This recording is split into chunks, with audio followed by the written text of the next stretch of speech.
Welcome sa special edition ng Mukhang Lawing. Ngayon kasama ko ang dog trainer ni Bogus, si Mr. Laconsay. Okay, siya ang nagturo kay Bogus ng napakatagal na. So mga like last week tinuturuan niya na talaga to. So talagang fully trained siya. So ngayon na-try natin magpakita ng ibang tricks, no? Para tingnan natin para ma-impress kayo. Tatry ko pakainin siya ng, we call this dog biscuits. Okay? Ayun na, papakain na yan. Panoorin nyo. Alaw na. Alas 2. Alas 3. Nakita nyo, tumama sa ilong. Tanongin natin si Alvin. Dito na kasi gano'n na katagal. Gano'n na nyo katagal tinuturuan si Bogus. Kaya na sabi mo, Kuya Kim, last week na. Last week. So sobrang tagal na talaga. Yung fully trained na siya. Kompleto ba sa papeles? So papakulungin na. Hindi kompleto sa Okay, kompleto naman pala siya ng papeles.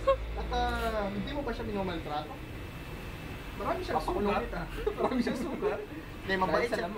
Mabait naman ng amo na to na si Laconsay. At nakikita mo pag talaga masunurin si pati si Laconsay. Mabait si Laconsay. Try natin pakain kay Mr. Laconsay yung biscuits. Sa aso? So nakita nyo kung gano'n ka-amo? Tatry ko ulit pakain. At ang color nito ay green. O nga pala, ang green ay nagsimula pa ang color nito ay beige. Ang green ay nagsimula pa noong 1901 at tinawag itong verde sa Mexico na ang ibig sabihin ay luntian. Okay? Lunti meaning kulay, an ay langgam. Tatry natin papiliin siya kung chocolate o yung Diyos ko.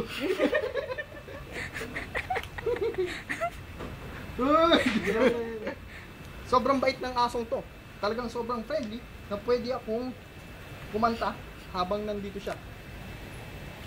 To all those times you stood for me, to all those you that you make me see, to all the joys you bring to my life, for all the wrongs you made it right, for every grace you made it true, all the love I have for you.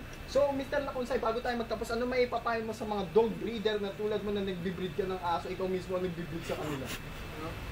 Nilalahian mo, sure.